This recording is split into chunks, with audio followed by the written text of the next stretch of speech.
Thank you very much, Freak. We are happy to be joined by Shifter and Crumbs from Team Dignitas, coming off the first win of the season with a bit of a revamped lineup.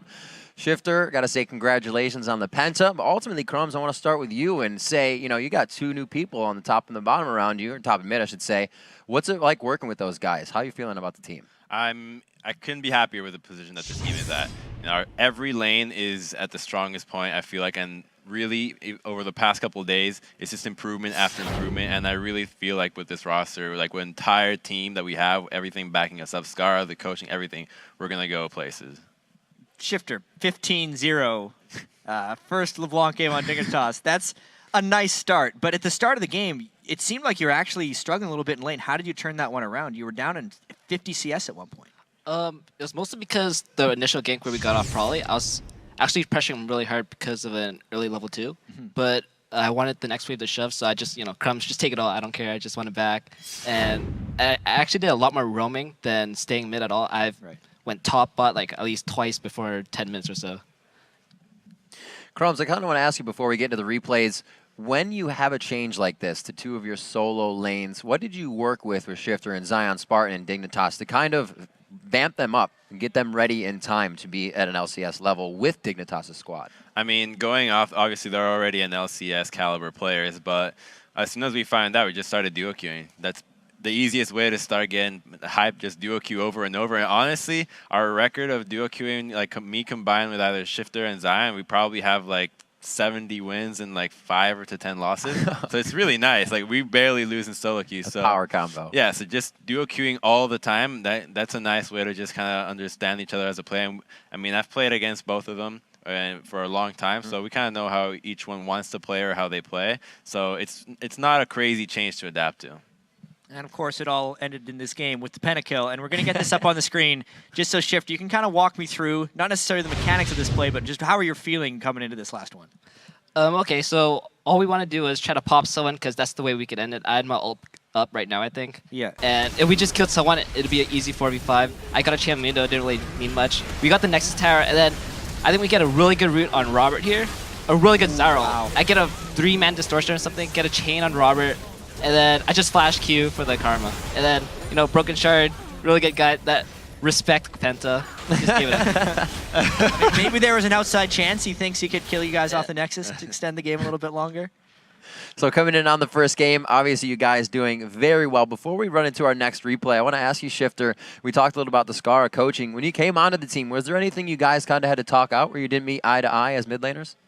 No, I think me and Scar have always talked, you know, even when he was on Dig, we've talked about, you know, mid lane matchups. We did 1v1s with each other, so we kind of knew how each other thought. So it was just really easy to mesh. Do you guys still do any 1v1 matchups, or are you only practicing against solo queue and other LCS mid laners?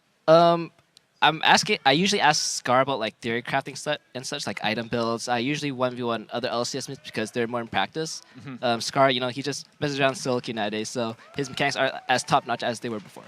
Right on. And we're going to pull up the second replay on your screen, a dragon fight that we did replay and watch, but just to see it again, Crumbs, walk us through this one as we start. I believe the second dragon here. This fight, I think, yeah, so we see Mundo. They're trying to finish Dragon, so they're really far behind. So pretty much at this point, they overcommit for Dragon because they're all deep inside the pit. So we're coming in for this. We're saying either blow them to flash over or just keep them there. He gets a nice chain on the stealth twitch, and then Shyvana's coming in for the flank, and then from this point on, getting Dragon, but being in a poor position to actually fight after is not the best thing. So we ended up pretty much wiping them here. We lost Dragon, but we ended up getting crazy map control. Got red buff after that, got their blue buff, and from then on, it was game over. Yeah, even though it's objective control, it's not necessarily a good thing because you ended up losing a whole bunch from there. Yeah. Where does Dig actually kind of go from here? Because this was obviously compLexity coming in, just qualifying, not expected immediate LCS success, but you guys actually are. So how do you feel like now? I guess I can't get you guys to predict your stuff, but how are you going to be doing for the rest of the week as you're preparing for your upcoming opponents? I'm feeling a 4-0 this week, to be honest. Right. Any particular reason? No, I just think we're a better team than our opponents. Right on. All right. Knowing that, or thinking that as well, in the beginning of the game, you guys had the 5-minute dragon, kind of had something set to go ready. Was that planned out, or is that something you could figure out you could take at 5 minutes? Well, going into that game, we saw that Twitch and Karma were still staying top the entire time. They were freezing the lane for a really long time, and Zion was just jungling, and it happened that his route was going towards Dragon, so he was like, okay, well, if they're going to stay top, obviously their bottom lane doesn't have a TP to get down here. We can just take this free Dragon. And then I think we ended up getting a kill for it, too, because maybe Broken Shard tried to flash, was just lurking around, trying to get a steal, so we ended up getting a little bit more than just a Dragon. So we did that twice and ended up just getting a big lead off that. Right on. Yeah, and this couldn't have been a better start for your guys' LCS season. But everyone kind of started out. Now we're going to have our first teams playing their second game, LMQ versus CLG. Do you guys have any quick predictions for the final game of the day? That's going to be a wild one. Yeah, both teams, I don't know. They're both looking really strong. CLG, I know, just in scrims, they do really well against us. I think Link has improved, like, he's amazing right now. Like, after All-Stars, he just came back and he's just destroying everyone. After being touched by Fake. After the Faker handshake. Awesome. Well, thank you very much. Congrats on the Penta, and to Dignitas, congrats on the first win of the season for you guys. All right, everyone, we got to go back and spend some gold. But when we return, we'll get into our final game of the day. That's Counter Logic Gaming versus LMQ. Keep that browser where it's at.